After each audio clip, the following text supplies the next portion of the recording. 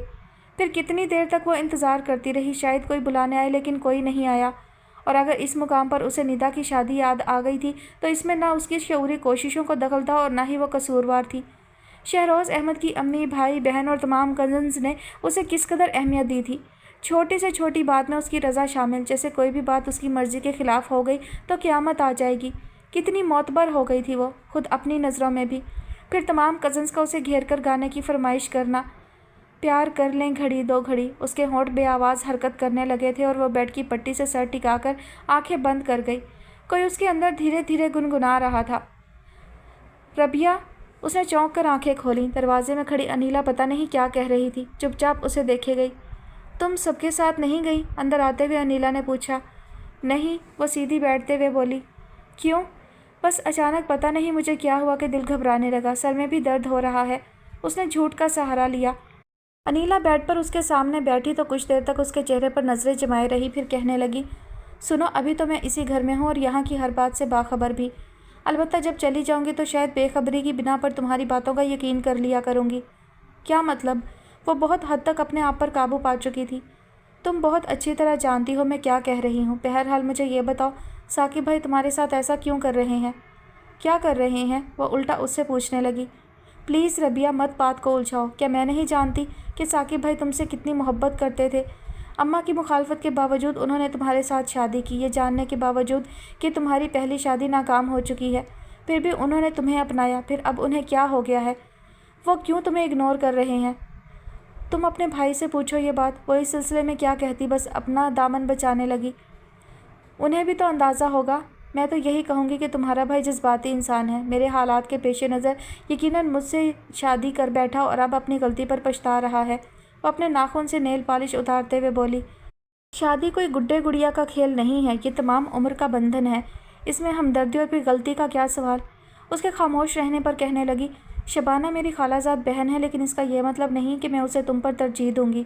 شاید تمہیں معلوم نہیں ہے کہ اماں ثاقب بھائی کی شادی اس سے کرنا چاہتی تھیں، لیکن اس وقت ثاقب بھائی نے سختی سے منع کر دیا تھا۔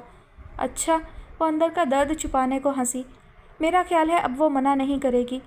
کیسی باتیں کرتی ہو تم؟ ثاقب بھائی کو روکو، منع کرو انہیں کہ وہ شبانہ کو اتنی لفٹ نہ دیں۔ کیا وہ باز آ جائے گا؟ طریقے سے منع کرو گی تو ضرور باز آ جائیں گے۔ ویسے تم ان کی بیوی ہو، ہر طریقہ استعمال کر سکتی ہو پیار سے، اگر اس طرح نہ مانے تو غصہ خفگی، آخر میں میکے جانے کی دھمکی۔ اس نے صرف سمجھانے پر اکتفا کیا۔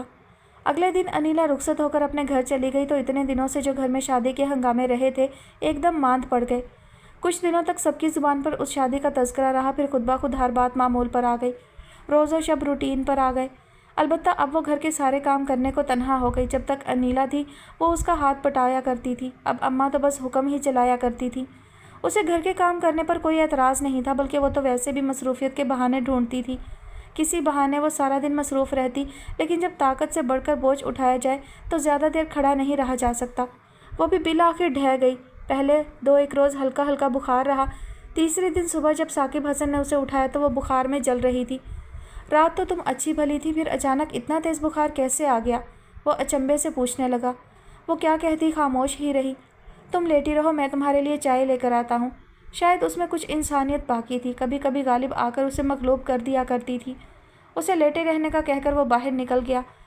پھر شاید اس نے اپنی ماں سے چائے بنانے کا کہا تھا کہ انہوں نے ہنگامہ کھڑا کر دیا۔ چورو کے غلام ہو تم، اب اس نواب زادی کو کمرے میں چائے پہنچاؤ گے، وہ بھی مجھ سے کہہ کر؟ میں اس کے باپ کی نوکر نہیں لگی ہوئی۔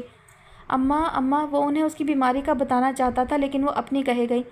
کہہ دو اس سے اگر اتنا ہی پلنگ توڑنے کا شوق ہے تو باپ سے کہے کوئی خدمت گار دے دے، مجھ سے اس کلموہی کے نخرے نہیں اٹھائے جاتے۔ مجھے تو پکی جادوگرنی لگتی ہے، پتہ نہیں ایسا کون سا جادو کیا ہے تم پر کہ تمہیں اس کے پچھلے لچھن نظر نہ آئے۔ میرے خدا! اس نے تکیہ کھینچ کر اپنے سر پر رکھ لیا، لیکن اماں کی آواز تھی یا اسرافیل کا سور جو ہر رکاوٹ توڑ کر سماعتوں پر ہتھوڑے برسائے جا رہا تھا۔ ربیہ! کافی دیر بعد ثاقب حسن کی آواز سنائی دی، لیکن وہ شاید اسے نادم نہیں دیکھنا چاہتی تھی، اس لیے سوتی بن گئی اور وہ بھی 2-3 آوازیں دے کے کمرے سے نکل گیا۔ پھر سارا دن وہ اسی طرح پڑی رہی، کوئی پرسان حال نہیں تھا۔ کھانا پانی تو دور کی بات، کسی نے کمرے میں جھانکا تک نہیں۔ اور پتہ نہیں ثاقب حسن ایسے کون سے ضروری کاموں میں الجھا ہوا تھا کہ اسے بھی گھر میں بیمار بیوی کا خیال نہیں آیا۔ بس اتنا کرم کیا کہ گزشتہ کئی روز سے جو رات گئے آتا تھا سرے شام چلا آیا، لیکن جتانے سے بھی باز نہیں رہ سکا۔ میں تمہاری وجہ سے اپنا اتنا ضروری کام چھوڑ کر چلا آیا ہوں۔ اس کا دل چاہا کہہ دے اب بھی نہ آتے، لیکن وہ خاموش رہی۔ اب کیسی طبیعت ہے تمہاری؟ بخار اترا یا نہیں؟ اور سارا دن بھوکی پیاسی رہنے کے باعث نکاہت اتنی تھی کہ وہ کچھ بول ہی نہ سکی۔ تب وہ آگے بڑھ کر اس کی پیشانی چھو کر دیکھنے لگا۔ بخار کی شدت میں اضافہ ہی ہوا تھا۔ کوئی دوا تو نہیں لی ہوگی تم نے؟ مجھ سے غلطی ہوئی، عاقب سے کہہ جاتا تو وہ تمہیں ڈاکٹر کے پاس لے جاتا۔ پھر خود ہی کہنے لگا عاقب کو بھی کہاں فرصت ہے، ابھی بھی ایک پارٹی سے ملنے گیا ہوا تھا۔ وہ چپ چاپ سنتی اور دیکھتی رہی۔ چلو اٹھنے کی کوشش کرو، ڈاکٹر کے پاس چلتے ہیں۔ وہ اس کا ہاتھ پکڑ کر اٹھانے لگا۔ بمشکل تمام وہ بیڈ سے اتر کر کھڑی ہوئی تھی کہ چکرا کر دوبارہ بیٹھ گئی۔ اسی وقت کال بیل بجنے کی آواز آئی تو وہ اسے چھوڑ کر باہر نکل گیا۔ کچھ دیر بعد واپس آیا تو اس کے پیچھے آتی صوفیہ کو بس ایک پل کو دیکھ سکی کہ آنکھوں کے سامنے دودھ کی چادر سی تن گئی۔ تم نے تو شاید گھر سے نہ نکلنے کی قسم کھا لی ہے، میں نے سوچا میں ہی تم سے مل آؤں۔ صوفیہ کی کھنکتی ہوئی آواز سنائی دی تو وہ ہاتھ بڑھا کر اس کی کلائی تھام گئی۔ ارے کیا ہوا تمہیں؟ صوفیہ کو لگا جیسے کلائی جلتے انگاروں سے چھو گئی ہو۔ ایک دم پریشان ہو کر وہیں گھٹنے ٹیک کر بیٹھ گئی اور اس کا چہرہ ہاتھوں میں تام لیا۔ اس کی طبیعت ٹھیک نہیں ہے، میں ابھی اسے ڈاکٹر کے پاس لے جا رہا تھا۔ اس کے سوال پر ثاقب حسن نے جواب دیا، کب سے بیمار ہے؟ کم از کم ہمیں اطلاع تو کرتے۔ صبح تک تو ٹھیک تھی، بس اچانک۔ آپ ٹھیک سے بیٹھے، میں چائے وغیرہ؟ نہیں، میرا خیال ہے پہلے اسے ڈاکٹر کے پاس لے چلتے ہیں۔ چلو ربیہ ہمت کرو، میں بھی ساتھ چلتی ہوں۔ صوفیہ نے سہارا دے کر اسے اٹھایا، پھر اسی طرح اپنے ساتھ لگائے ہوئے اسے لے کر ثاقب حسن کے ساتھ باہر آئی۔ وہ جلدی سے گاڑی کا دروازہ کھول کر خود اسے بٹھانے لگا۔ صوفیہ نے اپنی گاڑی لاک کر دی اور خود ربیہ کے ساتھ بیٹھ گئی۔ مہروز نہیں آیا آپ کے ساتھ؟ وہ گاڑی سٹارٹ کرتا ہوا پوچھنے لگا۔ نہیں، وہ مصروف اتنے رہتے ہیں کہ مشکل سے ہی کہیں جانے کے لیے وقت نکال پاتے ہیں۔ آج کل ویسے بھی ایک نئے پروجیکٹ پر کام کر رہے ہیں۔ پھر اخلاقاً کہنا پڑا، کبھی تم لوگ آؤ نا۔ یہ رسمی باتیں، اس نے سوچا، حالانکہ یہ طے ہے اور دونوں اچھی طرح جانتے ہیں کہ نہ کبھی مہروز اس طرف آ سکے گا اور نہ کبھی ہم ہی جا سکیں گے، پھر بھی ایک دوسرے کو دعوت دے رہے ہیں۔ یہ ثاقب حسن کس قدر دوگلا ہے، اس روز سے مہروز کے خلاف اتنا زہر اگل رہا تھا اور اب یوں پوچھ رہا ہے جیسے اس سے بڑے اچھے مراسم ہو۔ کس طرف چلنا ہے؟ وہ گردن موڑ کر پوچھنے لگا۔ میرا مطلب ہے کون سے ڈاکٹر کے پاس؟ ڈاکٹر حسنین کی کلینک چلیں، وہ بہت اچھے ڈاکٹر ہیں، صوفیہ نے مشورہ دیا۔ یہ کہاں پر ہیں؟ تم چلو میں بتاتی ہوں۔ صوفیہ اسے راستہ بتانے لگی اور وہ شیشے سے سر ٹکا کر آنکھیں بند کر گئی۔ ربیہ تم ٹھیک تو ہو؟ صوفیہ اس کی طرف متوجہ ہوئی اور اسے اتنا نڈھال دیکھ کر پریشانی سے پوچھنے لگی۔ اس نے ذرا سی آنکھیں کھول کر دیکھا اور ہلکے سے سر ہلا کر دوبارہ آنکھیں بند کر لیں۔ میرا خیال ہے ربیہ کی طبیعت زیادہ خراب ہو رہی ہے، پلیز گاڑی تیز چلاؤ۔ یہ اپنا خیال بھی تو نہیں رکھتی، وہ سپیڈ بڑھاتے ہوئے بولا۔ ہر وقت کام کام اور بس کام۔ میرا خیال ہے تم ملازم افورڈ کر سکتے ہو، پھر کیوں نہیں رکھتے؟ یہی کلینک ہے؟ وہ اس کی بات نظر انداز کر کے پوچھنے لگا۔ ہاں بس یہیں روک دو۔ اس نے گاڑی روکی اور جلدی سے اتر کر ربیہ کو اترنے میں مدد دینے لگا۔ دوا نہ صحیح، اگر غذا بھی اسے ملی ہوتی تو وہ اتنی نڈھال نہ ہوتی۔ صبح سے ایک قطرہ پانی تک اس کے منہ میں نہیں گیا تھا۔ جبھی یہ حالت تھی کہ صوفیہ اور ثاقب حسن کے سہارے چلنے کے باوجود کوریڈور تک آتے آتے اس کی سانس پھول گئی اور بدن کانپنے لگا، ٹانگوں میں جیسے جان ہی نہ رہی۔ مزید چلنے سے انکار کرتے ہوئے وہیں بینچ پر بیٹھ گئی اور دیوار سے ٹیک لگا کر لمبے لمبے سانس لینے لگی۔ میں ڈاکٹر صاحب کو یہیں لے آتی ہوں۔ صوفیہ اسے چھوڑ کر بہت عجلت میں ڈاکٹر صاحب کے کمرے کی طرف چلی گئی تو وہ اس کے پاس بیٹھ گیا۔ لاکھ ستم کرو اور بے مہر سہی، اس وقت اس کی حالت دیکھ کر سچ مچ بے حد پریشان ہو رہا تھا۔ اپنی غلطی اور اماں کی زیادتی کا احساس جاگا تو کہنے لگا، مجھے صبح ہی تمہیں ڈاکٹر کو دکھا دینا چاہیے تھا۔ میرا خیال ہے اماں نے تو سارا دن تمہیں پوچھا بھی نہیں ہوگا، کم از کم تمہیں کوئی ہلکی پھلکی غذا ہی کھلا دیتی۔ پھر اس کا ہاتھ اپنے ہاتھوں میں دبا کر کہنے لگا، پلیز میری کوتاہی معاف کر دو۔ عجیب شخص ہے، کبھی شعلہ کبھی شبنم، اس نے سوچا اور اپنا دوسرا ہاتھ اس کے ہاتھوں پر رکھ کر گویا یقین دلانے لگی کہ وہ اس سے خفا نہیں ہے۔ میں تمہیں بہت دکھ دینے لگا ہوں، لیکن میں کیا کروں کہ… صوفیہ کے ساتھ ڈاکٹر صاحب کو آتے دیکھ کر اس نے اپنی بات وہیں چھوڑ دی۔ ارے بیگم شہروز احمد، کیا ہوا بھائی آپ کو؟ ڈاکٹر صاحب انجانے میں بھونچال لے آئے تھے اور خود اطمینان سے اس کا معائنہ کرنے لگے، جبکہ صوفیہ کی ساری خود اعتمادی دھری کی دھری رہ گئی۔ اپنے آپ میں چور سی بن کر کنکھیوں سے ثاقب حسن کی طرف دیکھا۔ اس کے بھینچے ہونٹ اور شکن آلود پیشانی نے شدت سے احساس دلایا کہ وہ کتنی بڑی حماقت کر گئی ہے، لیکن وہ کیا کرتی؟ فوری طور پر جہاں ڈاکٹر حسنین کا نام زبان پر آیا تھا وہاں وہ یہ بھی بھول گئی کہ ڈاکٹر حسنین شہروز احمد کے فیملی فزیشین ہیں اور گزشتہ 2 برسوں میں کبھی نہ کبھی ربیہ سے ضرور مل چکے ہوں گے، اور ربیہ جو پہلے ہی بیماری کے باعث نڈھال ہو رہی تھی، ڈاکٹر صاحب کے اس طرح مخاطب کرنے پر اس کی روح تک کانپ گئی۔ یوں لگا جیسے اس کا وجود ہوا میں کہیں معلق ہو گیا ہو۔ بالکل غیر ارادی طور پر اس نے سہارے کے لیے ثاقب حسن کے ہاتھوں پر اپنی گرفت مضبوط کرنی چاہی، لیکن وہ بڑی بے دردی سے اس کے ہاتھ جھٹک کر کھڑا ہوا۔ غالباً شہروز احمد آپ کا خیال نہیں رکھ رہے، مجھے بیگم صاحبہ سے ان کی شکایت کرنی پڑے گی۔ ڈاکٹر صاحب چیک اپ کر کے سیدھے کھڑے ہوئے تو پرمزہ لہجے میں کہنے لگے۔ وہ مدد کے لیے صوفیہ کی طرف دیکھنے لگی تو وہ فوراً بول پڑی، ڈاکٹر صاحب کوئی پریشانی کی بات تو نہیں؟ نہیں، میں میڈیسن لکھ دیتا ہوں، لیکن میڈیسن سے زیادہ انہیں آرام کی ضرورت ہے۔ ویسے کمزور بھی بہت ہو رہی ہیں، اگر کہیں تو ڈرپ لگا دوں؟ اس نے آہستہ سے نفی میں سر ہلا دیا۔ چلیے پھر میں کل کمپاؤنڈر کو گھر بھیج دوں گا، وہ آپ کو ڈرپ لگا آئے گا۔ اس نے انسنی کرتے ہوئے اور اس صورتحال سے لاتعلقی ظاہر کرنے کی خاطر ذرا سی گردن موڑ کر واپسی کے راستے پر نظریں دوڑائیں تو لگا جیسے اچانک اس کی رگوں میں لہو منجمد ہو گیا ہو، ساتھ ہی کائنات کی حاشیہ ساکن۔ اور اس سارے منظر میں اگر کوئی چیز متحرک تھی تو وہ شہروز احمد کے قدم جو لمحہ بلمحہ درمیانی فاصلہ مٹاتے چلے آ رہے تھے۔ وہ شہروز احمد کے قدم روکنے پر قادر نہیں تھی، اندر ہی اندر بے حد خوفزدہ ہو کر رخ موڑ گئی۔ شاید ساری قیامتیں آج ہی ٹوٹنی ہیں، اس نے سوچا اور غیر محسوس طریقے سے آنچل پیشانی پر آگے تک کھینچ لیا۔ وہ نہیں چاہتی تھی کہ شہروز احمد اسے دیکھے، اور ابھی تک تو واقعی انہوں نے اسے نہیں دیکھا تھا، ورنہ وہ وہیں اپنے قدم روک لیتے اور شاید واپس بھی پلٹ جاتے۔ لیکن تقدیر کی ستم ظریفی کے وہ جانے کن خیالوں میں مگن ہو کر چلے آ رہے تھے کہ وہاں موجود کسی شخص پر بھی ان کی نظر نہیں پڑی، اور شاید وہ اسی طرح سب کے قریب سے گزر بھی جاتے، لیکن ڈاکٹر حسنین نے انہیں روک لیا اور وہ چونک کر رکے تو ڈاکٹر صاحب کہنے لگے، غالباً آپ اپنی مسز کے لیے آئے ہیں۔ یہ ایک اور چونکانے والی بات تھی۔ وہ حیران ہوئے اور کچھ کہنا چاہتے تھے کہ صوفیہ بول پڑی، ڈاکٹر صاحب اگر آپ میڈیسن لکھ دیتے تو؟ صوفیہ آپ؟ انہوں نے اسی قدر کہا تھا کہ صوفیہ نے انہیں خاموش رہنے کا اشارہ کیا اور ڈاکٹر صاحب کے پیچھے چل پڑی، اور وہ صوفیہ کے اشارے پر خاموش تو ہو گئے تھے لیکن کچھ سمجھ میں نہیں آیا۔ کچھ الجھے سے اس کے پیچھے جانا چاہتے تھے کہ ثاقب حسن سامنے آ کھڑا ہوا اور طنز آمیز لہجے میں دانت پیس کر بولا، آپ لوگوں کی پلاننگ کی داد دینی پڑے گی شہروز احمد۔ پلاننگ؟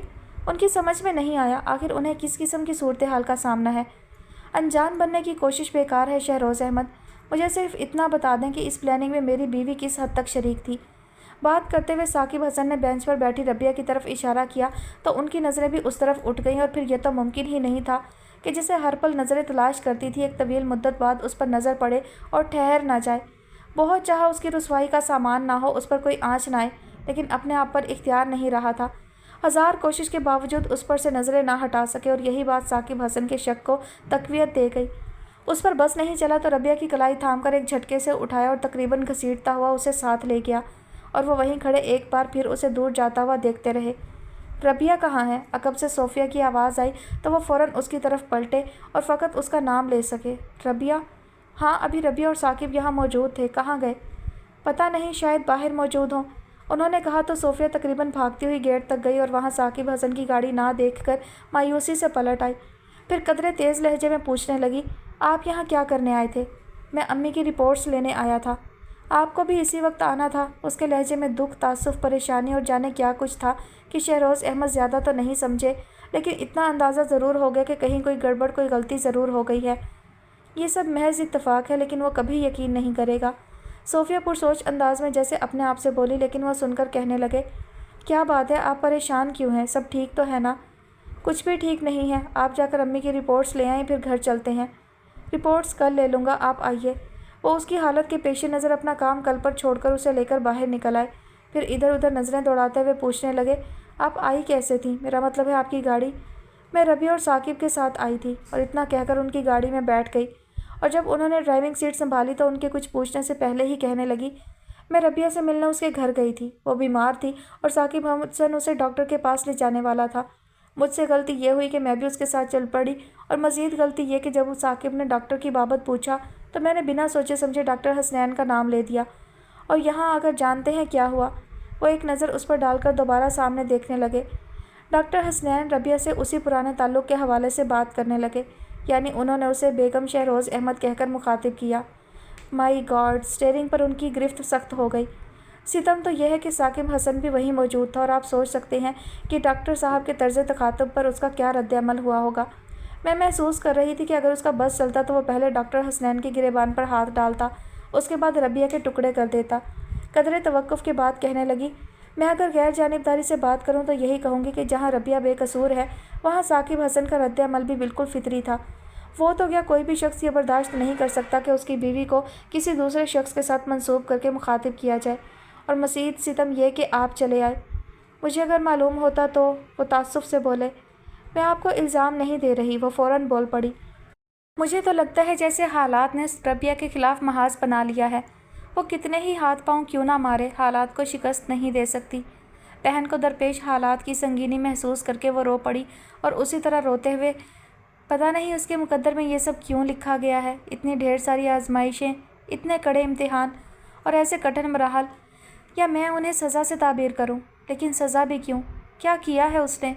اس کی ساری زندگی میرے سامنے کھلی کتاب کی مانند ہے، کہیں کوئی گناہ، کوئی خطا نہیں ہے ایسی جو گرفت میں آ جائے۔ پھر اس کے ساتھ ایسا کیوں ہوتا ہے؟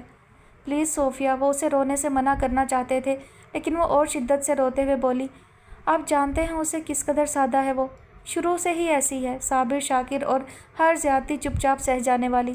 اگر کوئی اسے تپتی ریت پر کھڑا کر کے یہ کہہ دے کہ تمہیں تمام عمر یہیں کھڑے رہنا ہے، تو میں وثوق سے کہہ سکتی ہوں کہ وہ اپنا قصور پوچھے بنا وہیں اپنی زندگی تمام کر دے گی۔ انہوں نے گھر کے سامنے گاڑی روکی تو کہنے لگے، میں آپ کا دکھ اور پریشانی محسوس کر سکتا ہوں، لیکن مجھے افسوس ہے کہ اس سلسلے میں کچھ نہیں کر سکتا، کیونکہ میں بالکل بے اختیار ہوں۔ جب با اختیار تھے تب کیا کیا؟ وہ ہر موقع پر یہ جتانے سے باز نہیں رہ سکتی تھی کہ ابتدا انہی سے ہوئی تھی۔ اب بھی طنز سے بولی تو وہ افسردگی سے مسکرائے۔ مجھے تو رہ رہ کر ربیہ کا خیال آ رہا ہے، ایک تو وہ بیمار ہے، اوپر سے ثاقب حسن پتہ نہیں اس کے ساتھ۔ پلیز، انہوں نے ہاتھ اٹھا کر اسے بولنے سے روک دیا، پھر کہنے لگے، آپ خواہ پریشان ہو رہی ہیں، ثاقب حسن اس کا شوہر ہے، محبت میں ہر حد پھلانگ جانے والا شخص، وہ اگر کچھ زیادتی کرے گا تو اس کی تلافی بھی کر دے گا۔ میاں بیوی کا رشتہ ایسا ہی ہوتا ہے، ادھر لڑے ادھر صلح ہو گئی، یہ کوئی ایسی بات نہیں ہے جو آپ… اس کے شاکی نظروں سے دیکھنے پر ایک دم خاموش ہو گئے، ہاتھ بڑھا کر سگریٹ کا پیکٹ اٹھایا، ایک سگریٹ نکال کر ہونٹوں میں دباتے ہوئے کہنے لگے، چلیے آپ گھر جائیں، امی انتظار کر رہی ہوں گی۔ اور آپ؟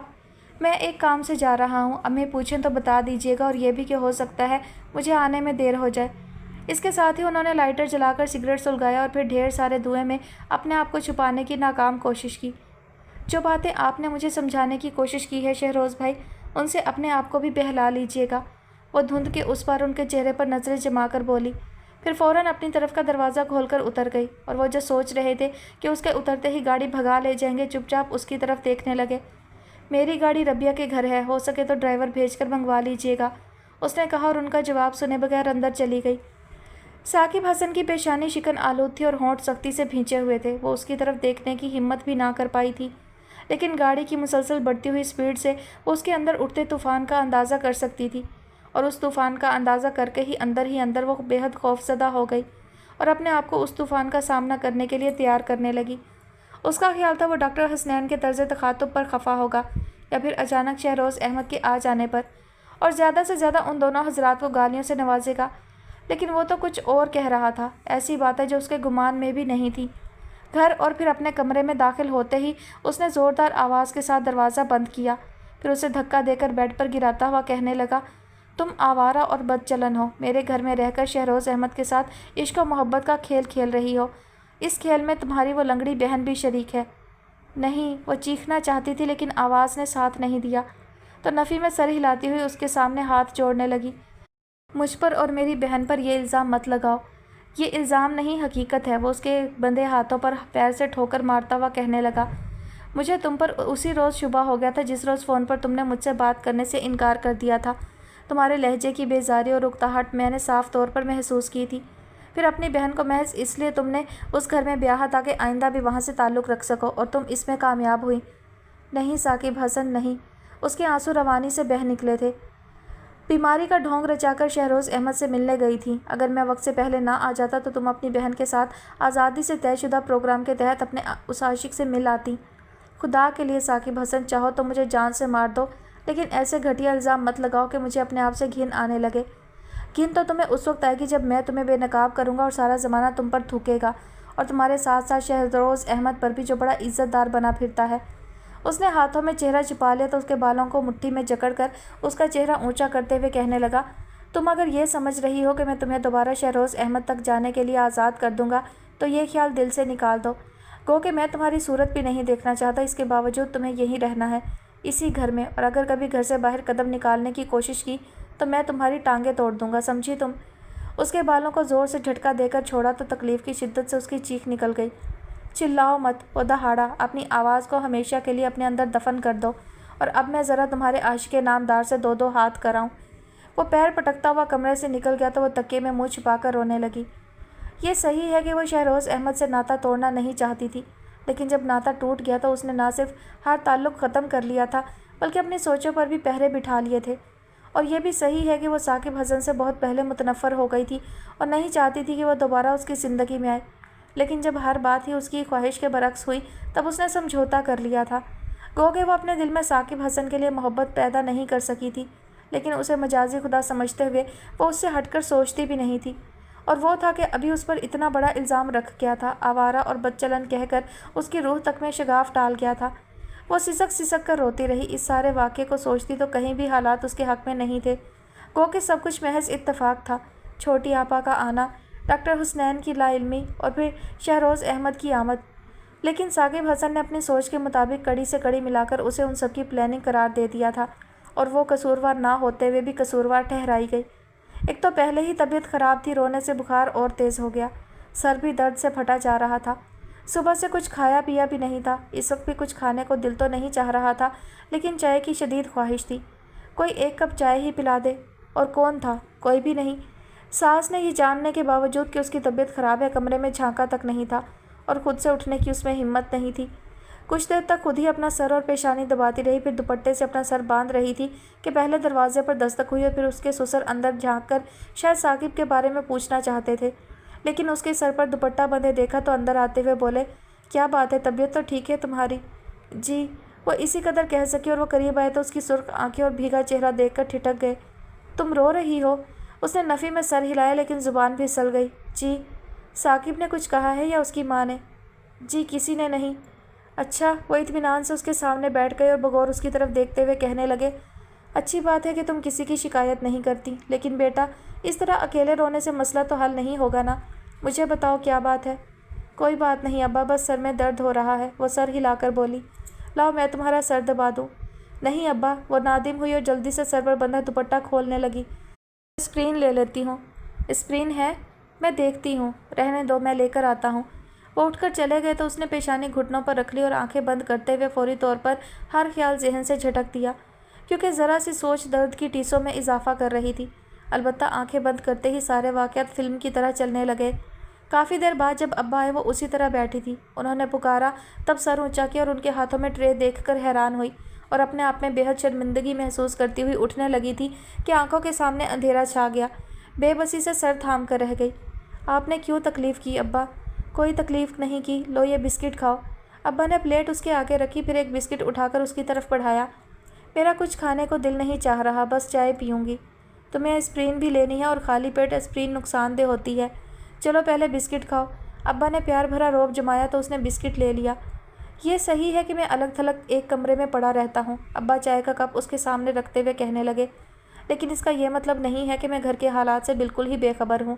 میں سب جانتا ہوں، تمہارے ساتھ اس گھر میں کوئی اچھا سلوک نہیں ہو رہا، اور اس سلسلے میں مجھے سب سے زیادہ حیرت اپنے بیٹے ثاقب پر ہے کہ وہ تو تمہیں ہماری مخالفتیں اور ناراضگی مول لے کر بیاہ کر لایا تھا۔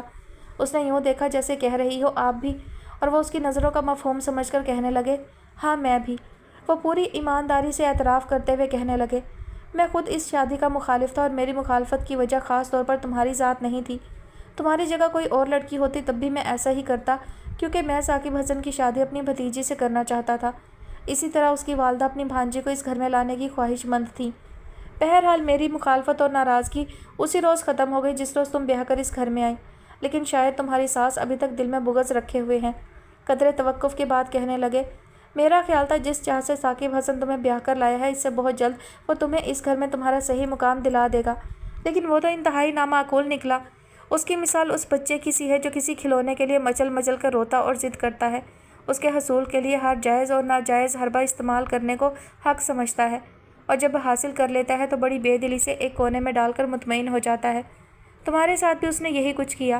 اس میں تھوڑا قصور تمہارا بھی ہے، تمہاری بے زبانی کا، اور صاف گوئی کے لیے معاف کرنا بیٹی کہ تمہارا پہلے سے ثاقب سے کوئی رابطہ ہوگا، جبھی تو اس نے تم سے شادی پر اتنا اصرار کیا، اور ایسی صورت میں تو لڑکیاں بڑے دھڑلے سے نہ صرف شوہر بلکہ اس کے پورے گھر پر حکمرانی کرتی ہیں، کیونکہ انہیں یہ مان حاصل ہوتا ہے کہ جو شخص سب کی ناراضگی مول لے کر اسے بیاہ لایا ہے وہ ہر قدم پر اس کا ساتھ دے گا۔ وہی باتیں جو چھوٹی آپا نے اسے سمجھائی تھی اور جن پر عمل کر کے اس نے یہ مان حاصل کرنا چاہا تھا، لیکن تقدیر کی ستم ظریفی کہ وہ جب اسے اپنا احساس دلانے میں کامیاب ہونے لگتی کوئی ایسی بات ہو جاتی جس سے وہ اور زیادہ متنفر ہو جاتا۔ شام میں بھی تو وہ اپنی غلطی کا احساس کر کے لوٹا تھا اور اس سے اعتراف بھی کر رہا تھا کہ چھوٹی آپا آ گئیں، گو کہ ان کے فرشتوں کو بھی علم نہیں تھا کہ وہ بیمار ہوگی، اور بیچاری محبت یا ہمدردی میں اس کے ساتھ ڈاکٹر کے پاس بھی چل پڑی۔ کیا خبر تھی کہ ہر قدم پر بد نصیبی جال پھیلائے کھڑی ہے۔ آخر وہ چاہتا کیا ہے؟ ابا پوچھ رہے تھے اور وہ تو خود نہیں جانتی تھی، انہیں کیا بتاتی۔ بہت آزردہ سی ہو کر تھوڑی گھٹنوں پر رکھ لی۔ ابھی کس بات پر اتنے غصے سے دندناتا ہوا باہر گیا ہے؟ ابا نے پوچھا تو اس کا دل زور زور سے دھڑکنے لگا تھا، آنکھیں الگ جل تھل ہو گئیں، نچلا ہونٹ دانتوں سے کچلتی ہوئی پلکیں جھپک جھپک کر آنسو پینے کی کوشش کرنے لگی۔ مجھے بتاؤ بیٹا کیا بات ہے، شاید میں اسے سمجھا سکوں۔ اس تمام عرصے میں پہلی بار کوئی اس کا دکھ محسوس کر کے نرمی سے بات کر رہا تھا۔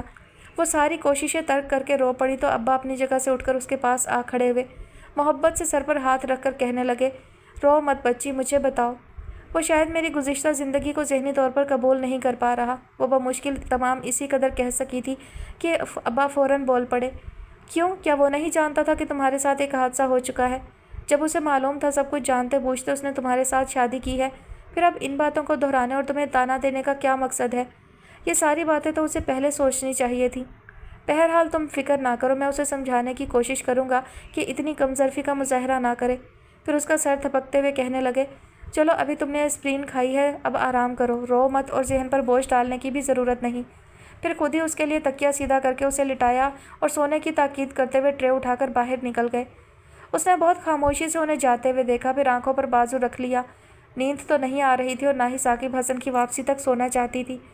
اس وقت سے تو وہ ہر سوچ کو پرے دھکیلتی رہی تھی، اور اب پیٹ میں تھوڑی غذا جانے اور چائے پینے سے اعصاب قدرے پرسکون ہوئے تو وہ از خود نئے سرے سے سارا واقعہ سوچنے لگی۔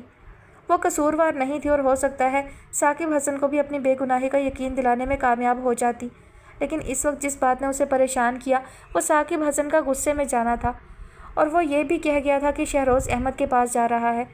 وہ تصور کرنے لگی شہروز احمد اور ثاقب حسن کا ایک دوسرے کے مقابل کھڑے ہونا، اور اس کے بعد بہت ساری باتیں جو اس کی زندگی پر تو اثر انداز ہوتی تھیں، چھوٹی آپا کی پرسکون زندگی میں بھی زہر گھول سکتی تھیں، اور یہ ساری باتیں سوچ کر وہ اندر ہی اندر ہولنے لگی۔ ساتھ ہی دعا بھی کر رہی تھی کہ ثاقب حسن اور شہروز احمد کا سامنا نہ ہو۔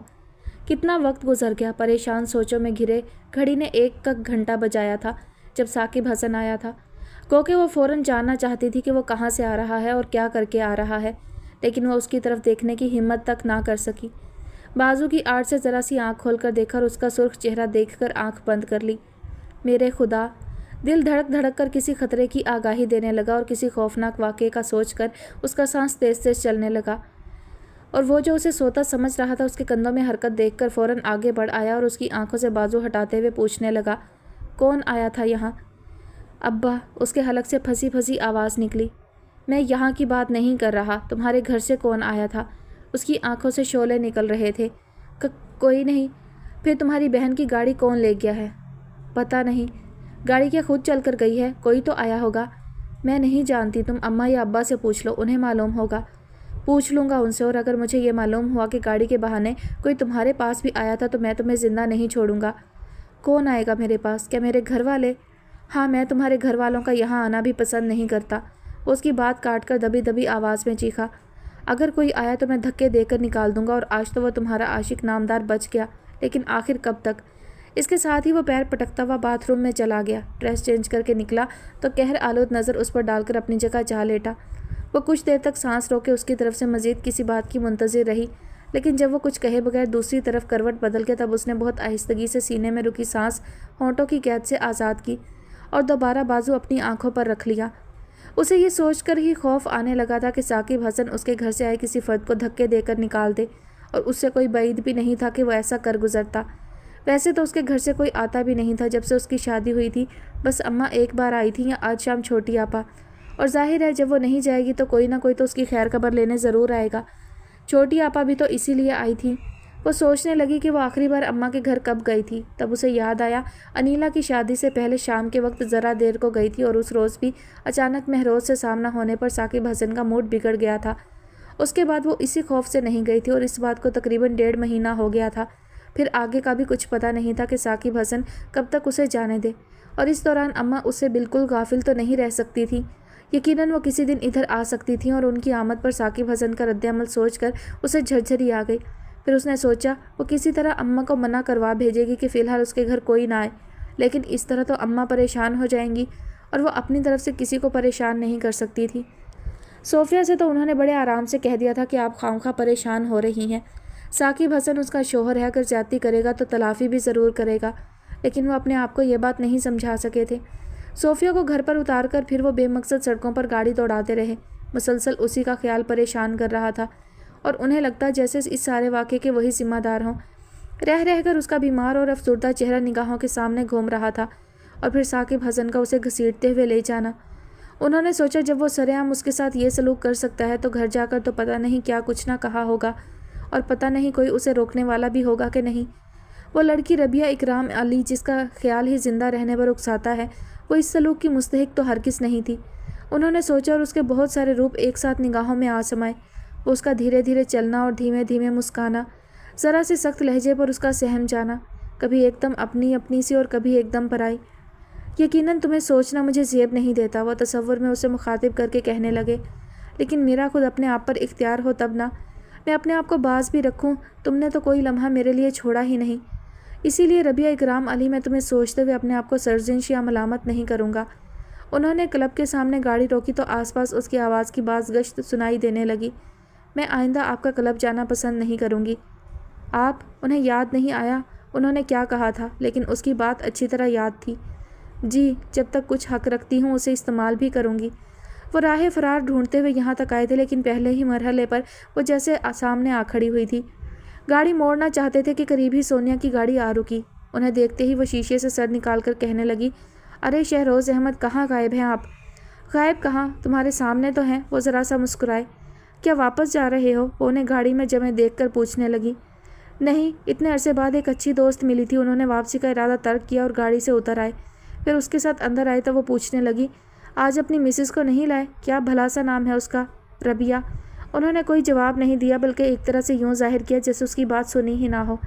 لان میں آ گئے، اور وہ بھی عجیب لڑکی تھی، لان چیئر پر ان کے سامنے بیٹھی تو کہنے لگی، کیا حال ہے ربیہ کا؟ یقیناً بچے میں مصروف ہو گئی ہوگی، جبھی تم یہاں نظر آ رہے ہو۔ تم اپنے سناؤ، اس تمام عرصے میں کیا کرتی رہی ہو؟ وہ اس بات کا رخ موڑ گئے اس کی طرف۔ کوئی خاص کارنامہ انجام نہیں دیا، وہ ہنستی ہوئی بولی، وہی پرانی روٹین چل رہی ہے، ڈیڈی کے ساتھ ان کے آفس میں بیٹھنا، سہ پہر میں گھر اور اس وقت یہاں۔ شادی کا نہیں سوچا؟ وہ یوں ہی بات بڑھانے کی غرض سے بولے۔ سوچا لیکن عمل نہیں کیا، وہ بے نیازی سے بولی۔ کیوں؟ اس لیے کہ مجھے کوئی پسند نہیں آیا اور کسی کو میں پسند نہیں آئی۔ ارے، وہ اب پوری طرح اس کی طرف متوجہ ہوئے، کیا کوئی تمہیں بھی ریجیکٹ کر سکتا ہے؟ کیوں؟ مجھ میں کیا سرخاب کے پر لگے ہوئے ہیں؟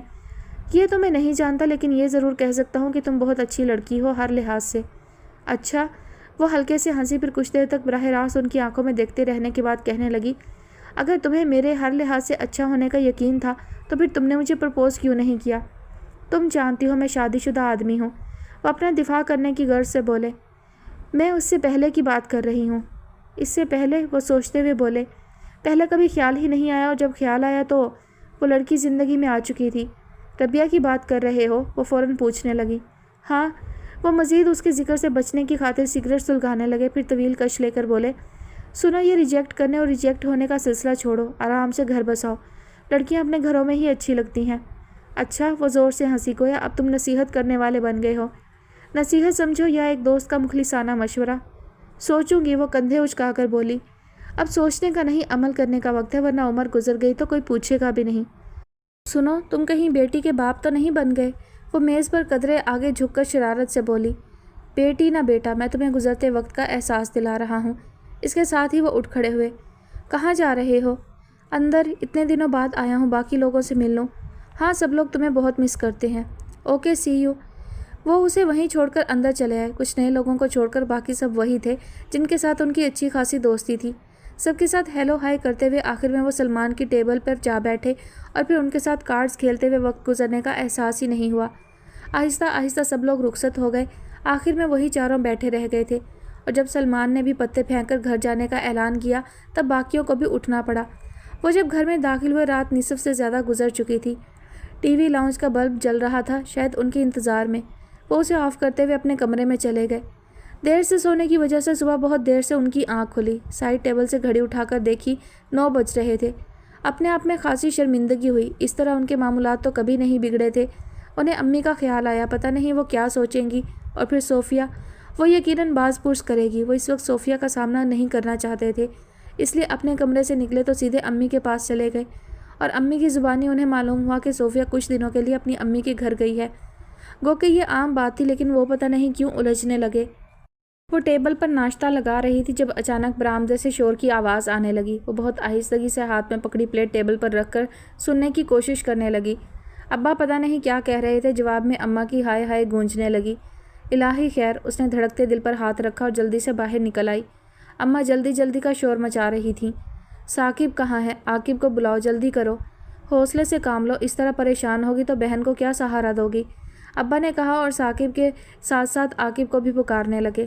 کیا ہوا ابا؟ وہ آگے بڑھ کر پوچھنے لگی۔ بیٹا، وہ شبانہ کے ابو کو ہارٹ اٹیک ہوا ہے۔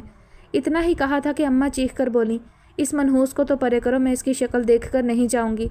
وہ ابا کے کچھ کہنے سے پہلے ہی اپنے کمرے میں آ گئی۔ ثاقب حسن شوز پہننے میں مصروف تھا، پھر اسے دیکھ کر کہنے لگا، ہم سب ہاسپٹل جا رہے ہیں، تم فون کر کے انیلا کو اپنے پاس بلا لینا۔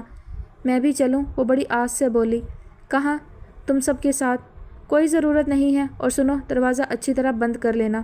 وہ پتہ نہیں کیا جتا کر کمرے سے نکل گیا۔ وہ فوراً اس کے پیچھے نہیں گئی۔ جب گاڑی جانے کی آواز سنی اور اس کے بعد ہر طرف خاموشی چھا گئی تو کمرے سے نکلی۔ پہلے جا کر گیٹ اچھی طرح بند کیا، پھر ڈائننگ روم میں آ کر ناشتے کی چیزیں سمیٹنے لگی۔ سب لوگ اسی طرح چلے گئے تھے بغیر ناشتہ کیے۔ اس نے سب کچھ دوبارہ لے جا کر کچن میں رکھا، پھر اپنے لیے چائے بنا کر برآمدے میں چلی آئی۔ چائے پیتے ہوئے وہ سب کے رویے پر غور کرنے لگی، خاص طور پر ثاقب حسن، جو اس روز کے واقعے کے بعد بالکل ہی بدل گیا تھا۔ لگتا ہی نہیں تھا کہ یہ وہی ثاقب حسن ہے جو کبھی اس کے بغیر زندگی کو ادھورا خیال کرتا تھا۔ طنز، طعنے، اور آج کل تو اس کے پاس ایک ہی موضوع تھا، تمہاری اماں، اور پھر اماں کو لالچی عورت کہتے ہوئے ایسی ایسی باتیں کرتا کہ وہ اندر ہی اندر کٹ کر رہ جاتی۔ لالچی عورت بیٹیوں کے لیے محلوں کے خواب دیکھتی ہے۔ ارے اس سے کہو پہلے اپنی حیثیت تو دیکھے۔ رات بھی وہ اس قسم کی باتیں کرتا رہا تھا۔ اب کبھی آئے گی تو میں خود اس پر اس کی حیثیت اچھی طرح واضح کر دوں گا، جس طرح اس نے پہلی بار میری ماں کو مایوس لوٹایا تھا، میں اس سے زیادہ اسے ذلیل کر کے یہاں سے نکالوں گا۔ اماں یہاں نہیں آئیں گی، انہیں کبھی یہاں نہیں آنا چاہیے، اس نے سوچا، اور چائے کا آخری گھونٹ لے کر اٹھ کھڑی ہوئی۔ ویسے بھی وہ کئی روز سے سوچ رہی تھی کسی طرح اماں کو منع کروا بھیجے کہ فی الحال اس کے گھر کوئی نہ آئے، اور یہ اچھا موقع تھا کہ وہ بڑی آپا یا چھوٹی آپا کو فون کر سکتی تھی، ورنہ تو اسے فون کرنے اور فون سننے کی اجازت بھی نہیں تھی۔ پہلے اس نے سوچا کہ وہ بڑی آپا کو فون کرے، لیکن بڑی آپا اس کے حالات نہیں جانتی تھی، اور پھر جس طرح وہ بڑی تھی اسی طرح اپنی بڑائی جتا کر چھوٹوں کو سمجھانا اپنا فرض سمجھتی تھی۔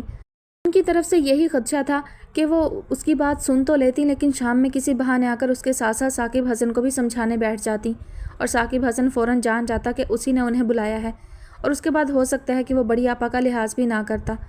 یہی سب سوچ کر اس نے چھوٹی آپا کے نمبر ڈائل کیے۔ دوسری طرف بیل جا رہی تھی، اور گو کہ وہ اس وقت بالکل اکیلی تھی، پھر بھی اچانک کسی کے آ جانے کا خوف اتنا حاوی تھا کہ اس کے ہاتھ ٹھنڈے ہونے لگے، پیشانی پر پسینہ چمکنے لگا، اور دل کا عالم یہ تھا کہ ابھی پسلیاں توڑ کر باہر آ گرے گا۔ Hello, Shahroz Ahmed speaking. Receiver اٹھاتے ہی مانوس آواز ابھری اور اس کا رہا سہا حوصلہ بھی ٹوٹ گیا۔ فوراً کریڈل پر ہاتھ رکھ کر سلسلہ منقطع کر دیا اور خوفزدہ نظروں سے چاروں طرف دیکھنے لگی۔ یہ تو خیال ہی نہیں رہا تھا کہ چھوٹی آپا کے علاوہ کوئی اور بھی فون اٹھا سکتا ہے۔ کچھ دیر کے بعد دوبارہ اور پھر سہ بارہ کوشش کی، اور ہر بار وہی آواز سنائی دی تو مایوس ہو کر ریسیور رکھ دیا۔ پھر دل نے سمجھایا کہ یہ موقع پھر نہیں ملے گا۔ ہاں، ایسا موقع پھر نہیں ملے گا، اس نے سوچا، اور اپنے آپ پر قابو پا کر پھر نمبر ڈائل کرنے لگی۔ شہروز احمد، اب کہ صرف اتنا کہا گیا، اور وہ لہجے کو پورا اعتماد بناتے ہوئے بولی، صوفیہ ہیں؟ کون؟ ربیہ؟ کوئی نہ تھا، کوئی تعلق نہیں تھا، پھر بھی بے اختیار یوں پوچھ گئی جیسے سارے تعلق اسی سے ہوں، اور ان کے لہجے کی بے اختیاری محسوس کر کے وہ ڈولنے لگی۔ کیا کوئی اب بھی اسے اتنی چاہ سے پکار سکتا ہے؟ ربیہ، آپ خاموش کیوں ہو گئیں؟ وہ پوچھ رہے تھے۔ پلیز صوفیہ کو بلا دیں۔ وہ اپنی آواز کی لرزش پر کسی طرح قابو نہ پا سکی۔ صوفیہ تو غالباً ہاسپٹل گئی ہیں۔ خیریت؟ ہاں، کافی دنوں سے کچھ سست سی تھی، چیک اپ کے لیے گئی ہیں۔ کیا ہوا ہے انہیں؟ وہ اپنی بات بھول گئی۔ صوفیہ کے لیے کوئی میسیج دینا چاہیں تو؟ نہیں، البتہ آپ سن لیں کہ جن دشواریوں کے بارے میں آپ نے کہا تھا کہ پھر کبھی وقت آنے پر ان کے بارے میں بتائیں گے، تو وہ میں جان چکی ہوں۔ وہ پتہ نہیں کیسے یہ بات کہہ گئی اور ان کے پکارنے کے باوجود سلسلہ منقطع کر دیا۔ اپنے کمرے تک آتے آتے لگا جیسے میلوں کی مسافتیں طے کر آئی ہو۔ سانس تیز تیز چلنے لگا تھا، دھڑکنیں الگ بے ترتیب، اور ٹانگوں میں تو جیسے جان ہی نہیں رہی تھی۔ وہ بے دم سی ہو کر بیڈ پر گری اور لمبے لمبے سانس لینے لگی۔ دیواروں کے کان تو سنا تھا، لیکن اب اسے لگ رہا تھا جیسے دیواروں پر بے شمار آنکھیں لگی ہوں، اور ابھی ثاقب حسن کے آنے پر سب گواہی دیں گی کہ ہم نے ربیہ کو شہروز احمد سے بات کرتے وقت نہ صرف سنا بلکہ دیکھا بھی ہے۔ میرے خدا! وہ بے حد خوفزدہ ہو کر جیسے اپنی صفائی پیش کرنے لگی۔ میں چھوٹی آپا سے بات کرنا چاہتی تھی، مجھے نہیں معلوم تھا کہ دوسری طرف شہروز احمد فون ریسیو کریں گے۔ تم سلسلہ منقطع کر دیتی، ایک طرف سے آواز آئی۔ میں نے ایسا ہی کیا تھا، لیکن ہر بار ہی اسی طرح خود ہی سوال کرتی، خود ہی جواب دیتی۔ وہ بھول گئی کہ ثاقب حسن نے اسے انیلا کو بلانے کے لیے کہا تھا۔ کتنی دیر گزر گئی جب سوال و جواب کا سلسلہ ختم ہو گیا، شور مچاتی دھڑکنیں معمول پر آ گئیں، تب وہ اپنے کمرے سے نکل آئی۔ کرنے کو کوئی کام نہ تھا اور اب کام کرنے کی اتنی عادت ہو گئی تھی کہ فراغت بے چین کرنے لگی۔ پتہ نہیں گھر والوں کی واپسی کب ہو، اس نے سوچا، اور بلا مقصد برآمدے میں ایک سرے سے دوسرے سرے تک ٹہلنے لگی۔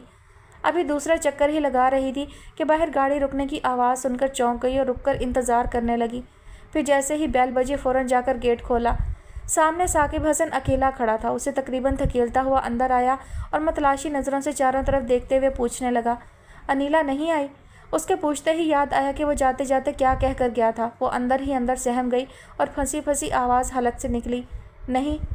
کیوں؟ کیا کہہ رہی تھی؟ اصل میں مجھے اس کا نمبر نہیں ملا۔ اس نے جھوٹ کا سہارا لیا۔ نمبر نہیں ملا یا تم نے ملایا نہیں؟ وہ مشکوک نظروں سے دیکھنے لگا۔ میں نے کوشش کی تھی لیکن اس کا فون انگیج تھا۔ وہ اس کی ٹٹولتی نظروں سے گھبرا کر دوسری طرف دیکھنے لگی، پھر اس کا دھیان بٹانے کی غرض سے پوچھنے لگی، خالو جان کی طبیعت اب کیسی ہے؟ وہ خطرے سے باہر ہیں۔ وہ گرنے کے انداز میں ایزی چیئر پر بیٹھا تو کہنے لگا، کچھ پکایا تو نہیں ہوگا تم نے؟ چلو ایک کپ چائے ہی لے آؤ۔ ناشتہ اسی طرح رکھا ہے اگر کھانا چاہو تو۔ نہیں بس چائے، اس نے کہا تو وہ کچن میں آ گئی۔ ابھی چولہے پر پانی رکھ ہی رہی تھی کہ فون کی بیل بجنے لگی۔ ثاقب حسن وہیں موجود تھا، اس لیے اس کے جانے کا سوال ہی نہیں تھا۔ پھر جب وہ چائے لے کر آئی تو بیل ایک بار پھر بج رہی تھی۔ اس نے دیکھا ثاقب حسن ریسیور کان سے لگا کر 2-3 بار ہیلو کہا اور پھر کچھ جھنجھلا کر ریسیور پٹک دیا۔ پتہ نہیں کون الو کا پٹھا ہے جسے میری آواز سنتے ہی سانپ سونکھ جاتا ہے، وہ اونچی آواز میں بڑبڑایا۔ اس کے ہاتھ سے چائے کا کپ لیتے ہوئے پتہ نہیں کیا خیال آیا کہ کہنے لگا، یہیں بیٹھ جاؤ۔ وہ بیٹھ گئی تو کہنے لگا، ہو سکتا ہے دوسری طرف کوئی تمہاری آواز سننے کا متمنی ہو۔ کون ہو سکتا ہے؟ اس نے سوچا اور ذہن ادھر ادھر بھٹکنے لگا، اور ابھی کسی خاص فرد تک رسائی نہیں کر سکا تھا کہ بیل دوبارہ بجنے لگی۔ وہ اتنی محو تھی کہ بیل کی آواز پر اپنی جگہ سے اچھل پڑی۔ ریسیور اٹھاؤ۔ اس کا لہجہ شفاق اور نظروں میں جانے کیا تھا کہ وہ اندر ہی اندر کانپ کر رہ گئی اور اس کی بات پر عمل نہیں کر سکی۔ اٹھاؤ، اس نے تحکمانہ لہجہ اختیار کیا۔ اے کاش کوئی نہ ہو، اس نے دل ہی دل میں دعا مانگی اور ریسیور اٹھا کر کان سے لگا لیا، لیکن بولی نہیں۔ اپنی آواز سناؤ اسے۔ وہ پتہ نہیں کیا سمجھ رہا تھا اور کیسے اتنے یقین سے کہہ رہا تھا۔ وہ اس کا اندازہ غلط ثابت کرنے کی خاطر آہستہ آواز میں بولی، ہیلو۔ تھینکس گاڈ، ربیہ تمہاری آواز تو سنائی دی۔ دوسری طرف صوفیہ جس طرح اطمینان کا سانس لیتے ہوئے بولی، اس سے وہ سمجھ گئی کہ کافی دیر سے وہی رنگ کر رہی تھی۔ کون ہے؟ ثاقب حسن نے اسے جھپٹ کر ریسیور اپنے کان سے لگایا تو صوفیہ کہہ رہی تھی، اصل میں جس وقت تمہارا فون آیا میں ہاسپٹل گئی ہوئی تھی۔ شہروز بھائی بتا رہے تھے تم کچھ پریشان ہو رہی تھی۔ سب خیریت تو ہے نا؟ اب تک تو واقعی خیریت تھی صوفیہ بی بی، لیکن اب شاید نہ رہے۔ وہ لفظ چبا چبا کر بولا اور ریسیور پٹک کر اس پر نظریں جما دی۔ وہ نہیں جانتی تھی صوفیہ نے کیا کہا ہے، البتہ ثاقب حسن کے خطرناک تیور اسے بہت کچھ سمجھا رہے تھے۔ اسی پل اس کے اندر کوئی دھیرے دھیرے بولنے لگا، اسی طرح ڈرتی رہیں تو حالات کا مقابلہ کیسے کریں گی؟ میں کیوں ڈر رہی ہوں؟ کیا کیا ہے میں نے؟ وہ اپنا قصور کھوجنے لگی۔ کہیں کوئی خطا نہیں، کوئی جرم نہیں، پھر یہ شخص نہ کردہ جرم کی سزا دینے پر کیوں تلا ہے؟ وہ اٹھ کھڑی ہوئی اور جانے لگی کہ وہ پوری قوت سے چیخا، ربیہ! وہ چند قدم چلنے کے بعد رک گئی۔ واپس آؤ، وہ اسی طرح چیخ کر بولا۔ آر یا پار، میں اب کسی نہ کردہ گناہ کی سزا نہیں جھیلوں گی، اس نے فیصلہ کن انداز میں سوچا اور پلٹ کر اس کی طرف دیکھنے لگی۔ تم نے شہروز احمد کو فون کیا تھا؟ نہیں، میں نے چھوٹی آپا کو فون کیا تھا۔ یہ الگ بات ہے کہ ریسیو شہروز احمد نے کیا۔ اس کی وہی حالت تھی کہ پیر کے نیچے دب کر چونٹی بھی کاٹ لیتی ہے، اور پھر جب آریہ پار سوچ ہی لیا تھا تو ڈرنے کا کیا سوال۔ چم کر کھڑی رہی اور اعتماد سے جواب دیا تو وہ اور زیادہ طیش میں آ گیا۔ گویا تم اعتراف کر رہی ہو۔ ہاں، جو حقیقت ہے میں اس کا اعتراف کر رہی ہوں۔ اگر اتنی دیدہ دلیر ہو گئی ہو تو جاؤ اپنے اس نامراد عاشق سے ملاؤ جو یقیناً ثاقب حسن، وہ بھی چیخ پڑی۔ اپنی زبان کو لگام دو۔ مجھ پر کوئی الزام لگانے سے پہلے خود اپنے گریبان میں جھانکو کہ تم خود کیا ہو۔ اپنے گریبان میں تو میں بعد میں دیکھوں گا ربیہ بیگم، پہلے اس کے گریبان میں ہاتھ ڈال آؤں جو میری عزت سے کھیل رہا ہے۔ اتنی جرأت دے دی ہے اس نے تمہیں کہ آج تم میرے مقابل کھڑی ہو گئی ہو۔ اس کے ساتھ ہی وہ کرسی کو پیر کی زوردار ٹھوکر سے دور گراتا ہوا انتہائی غصے کے عالم میں باہر کی طرف چلا، تو وہ اس خیال سے کہ کہیں وہ اپنا نقصان نہ کر بیٹھے اس کے پیچھے لپکی۔ ثاقب رک جاؤ۔ وہ انسنی کرتا ہوا باہر نکل گیا تو وہ اپنے آپ کو انتہائی بے بس محسوس کرتے ہوئے وہیں بیٹھ گئی۔ اس کی سمجھ میں نہیں آ رہا تھا کہ کیا کرے، کسے مدد کے لیے پکارے۔ اس وقت تو ویسے بھی کوئی نہیں تھا، جبکہ چھٹی ہس الارم بجانے لگی تھی۔ الہی خیر کرنا، وہ بار بار دعا مانگنے لگتی۔ ثاقب حسن جس طرح غصے کے عالم میں گیا تھا اس وقت کچھ بھی کر سکتا تھا، اور بہت ساری باتیں سوچ کر آخر میں وہ اپنے آپ سے الجھنے لگی۔ کیا ضرورت تھی مجھے ثاقب حسن کے سامنے جم کر کھڑے ہونے کی؟ کیوں میں نے اسے مزید طیش دلایا؟ اگر وہ یہ توقع رکھتا ہے کہ میں ہمیشہ اس سے ڈر کر دب کر رہوں تو پہلے کی طرح اب بھی مجھے سر جھکا دینا چاہیے تھا۔ ہو سکتا ہے وہ بک چھک کر خاموش ہو جاتا، اب پتہ نہیں کہاں گیا ہے۔ وہ اسی طرح سوچتی ہوئی گیٹ تک آئی اور ذرا سا باہر جھانک کر دیکھا، دور دور تک کوئی نظر نہیں آیا۔ تب بوجھل دل اور بوجھل قدموں سے واپس آ رہی تھی کہ فون کی بیل سے اس کے اعصاب تن گئے۔ پہلی سیڑھی پر قدم روک کر خوفزدہ نظروں سے فون کو گھورنے لگی۔ دل کا یہ عالم تھا کہ جیسے آج کے بعد پھر کبھی نہیں دھڑکے گا۔ اس نے سوچا دوسری طرف جو بھی ہوگا خود ہی مایوس ہو کر فون بند کر دے گا، لیکن کوئی مستقل مزاج ہی تھا جو مسلسل گھنٹی بجتی رہی جب تک کہ اس نے ریسیو نہ کر لیا۔ کون؟ ربیہ کہاں ہو بھائی؟ دوسری طرف انیلا تھی۔ اس کی آواز سنتے ہی کہنے لگی، میں باتھ روم میں تھی۔ اس نے جھوٹ بولا۔ اور کوئی نہیں ہے کیا؟ انیلا نے پوچھا۔ نہیں۔ کہاں گئے ہیں؟ اس کا پوچھنا تھا کہ وہ رو پڑی۔ انیلا تم آ جاؤ پلیز، اسی وقت میں بالکل اکیلی ہوں، مجھے بہت ڈر لگ رہا ہے۔ ارے ڈرنے کی کیا بات ہے؟ اور یہ اماں اور ابا کہاں ہیں؟ بس یہیں آ جاؤ، سب معلوم ہو جائے گا۔ اچھا تم رونا بند کرو، میں آ رہی ہوں۔ اس نے ریسیور رکھ دیا اور وہیں بیٹھ کر باقاعدہ ہچکیوں سے رونے لگی۔ پتہ نہیں کیوں اندر ہی اندر دل بیٹھا جا رہا تھا۔ اب تک کی زندگی میں اسے مختلف حالات کا سامنا رہا تھا، لیکن ایسا تو کبھی نہیں ہوا تھا۔ ہتھیلیوں سے آنکھیں رگڑتی تو آنسو پھر بہہ نکلتے، ہونٹوں پر ہاتھ رکھ کر ہچکیوں کو روکا تب بھی سسکیاں سنائی دیتی رہیں۔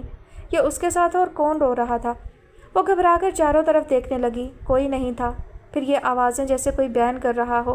اس نے گھبرا کر کان اور آنکھیں بھی بند کر لیں۔ کتنی دیر گزر گئی وہ اسی طرح بیٹھی رہی۔ انیلا کے آنے کا پتہ بھی نہیں چلا، وہ نہ اس کی پکار سنائی دی۔ کیا ہوا ربیہ؟ انیلا نے اس کا کندھا ہلایا تو اس کی چیخ نکل گئی۔ کیا ہوا ہے؟ انیلا سچ مچ پریشان ہو گئی۔ قریب بیٹھ کر اس کے گرد بازوؤں کا حلقہ بنایا۔ اس کا وجود ہولے ہولے لرز رہا تھا۔ اس کے بازوؤں کے حلقے میں قدرے سے پرسکون ہوا۔ تب آنکھیں کھولی، انیلا کو دیکھا تو بے اختیار اس سے لپٹ گئی۔ سب خیریت تو ہے نا؟ انیلا اس کی پیٹھ تھپکتے ہوئے نرمی سے پوچھنے لگی۔ اب تک تو سب خیریت تھی صوفیہ بی بی، لیکن اب شاید نہ رہے۔ انیلا کے پوچھنے پر ثاقب حسن کی بات یاد آئی تو آنسو پھر بہہ نکلے۔ ربیہ اسی طرح روتی رہو گی تو میں کیا سمجھوں گی؟ آخر کچھ تو بتاؤ۔ انیلا کی سمجھ میں کچھ نہیں آیا اسے کیسے چپ کروائے۔ پہلے رومال سے اس کی آنکھیں صاف کیں، پھر اٹھ کر پانی لے آئی اور گلاس اس کے ہونٹوں سے لگا دیا۔ وہ جانے کب سے پیاسی تھی، ایک ہی سانس میں گلاس خالی کر گئی۔ ہچکولے کھاتا دل قدرے ٹھہر سا گیا۔ تب اس نے دیکھا انیلا مجسم سوالیہ نشان بنی ہوئی ہے۔ تمہارے خالو جان کو ہارٹ اٹیک ہوا ہے۔ اس نے اتنا ہی کہا تھا کہ انیلا بول پڑی۔ کب؟ غالباً رات کے آخری پہر، اور اماں ابا صبح وہیں گئے ہیں۔ اس کے بعد کوئی اطلاع؟ ہاں ثاقب بتا رہے تھے اب خطرے سے باہر ہیں۔ چلو شکر ہے۔ انیلا اطمینان کا سانس لیتی ہوئی سیدھی ہو بیٹھی، پھر شدت گریہ سے اس کی سرخ ہوتی آنکھوں کو دیکھ کر بولی، لیکن تمہارے رویے کی وجہ یہ تو نہیں ہو سکتی؟ میرا مطلب ہے۔ وہ بات ادھوری چھوڑ کر اسے دیکھنے لگی۔ اس نے پہلے نظریں چرائیں پھر سر جھکا لیا۔ ثاقب بھائی نے کچھ کہا ہے؟ وہ خود ہی سمجھ کر پوچھنے لگی۔ اس نے کوئی جواب نہیں دیا، نہ ہی سر اٹھا کر اس کی طرف دیکھا۔ تب وہ کہنے لگی، میری سمجھ میں نہیں آتا ثاقب بھائی کو کیا ہو گیا ہے۔ کہاں تو تمہارے لیے مرے جاتے تھے اور اب یہ عالم ہے کہ ہر وقت تمہیں رلاتے رہتے ہیں، اور تم کتنی بے وقوف ہو، چپ چاپ ان کی باتیں سنتی رہتی ہو اور پھر رونے بیٹھ جاتی ہو۔ کسی دن کھری کھری سنا دو، دماغ ٹھکانے آ جائے گا ان کا۔ صاف بول دو، وہ دن بھول گئے جب میرے حصول کے لیے بے قرار رہتے تھے؟ اس نے سر اٹھا کر دیکھا تو مسکرا کر پہلے کندھے اچکائے پھر رازداری سے پوچھنے لگی، ویسے اب کس بات پر خفا ہوئے ہیں؟ باتیں تو وہی پرانی ہیں، وہ سوچ کر بولی، لیکن ابھی وہ اتنے غصے میں گئے ہیں کہ مجھے ڈر لگنے لگا ہے۔ کہاں گئے ہیں؟ پتہ نہیں۔ اچھا خیر چھوڑو، تم زیادہ دل پر بوجھ مت ڈالو، بلکہ ایک طرح سے اچھا ہی ہے کہ کہیں باہر نکل گئے ہیں۔ واپس آنے تک غصہ بھی ٹھنڈا ہو چکا ہوگا۔ پھر اس کا دھیان بٹانے کی خاطر بولی، تم نے کچھ کھایا بھی ہے کہ نہیں؟